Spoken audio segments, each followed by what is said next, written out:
ఇక దానితో పాటుగా మరొక అంశాన్ని కూడా చూడాలి. ఇక ఆర్టీసీలో జంగు సైరన్. నేడు నల్ల బ్యాడ్జీలతో రాష్ట్ర వ్యాప్త నిరసన. పాల్గొననున్న 35,000 మంది కార్మికుల డిమాండ్.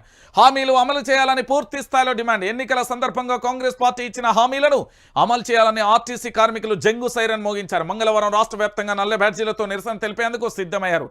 రాష్ట్ర వ్యాప్తంగా 95 డిపోల పరిధిలో దాదాపు 35,000 మంది కార్మికుల కార్యక్రమంలో పాల్గొన్నట్లుగా RTC JAC chairman Eduru Venkanna, vice chairman Thomas Reddy, convener Maulana, co convener Yadav వెల్లడించారు. ఆర్టీసీ జేఏసీ పిలుపు మేరకు ఎంజీబీఎస్ గౌలీగూడ బస్టాండ్లలో ఉదయం 7 గంటల నుంచి 9 గంటల వరకు, 10 గంటల నుంచి 11 గంటల 35 నిమిషాలకు, తార్నాక దవాఖానలో మధ్యాహ్నం 12 గంటల నుంచి 2 గంటల వరకు, సికింద్రాబాద్కు సంబంధించి పూర్తి స్థాయిలో కూడా జంగు సైరన్ నల్ల బ్యాడ్జీలతో నిరసన తెలుపుతున్నారు.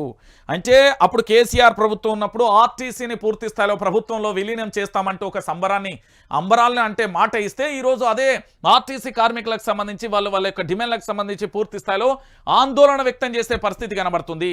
దీనికి సంబంధించి పూర్తి స్థాయిలో మరి ప్రభుత్వం ఎలాంటి చర్యలు తీసుకుంటుంది అనేది కూడా వేచి చూడాలి. అయితే మీరందరూ ఈ హైడ్రా పంచాయతీలో పడిపోయారు. హైడ్రా పంచాయతీలో పడిపోయిన తర్వాత ఒక విషయాన్ని పూర్తిగా డైవర్ట్ అయిపోయింది.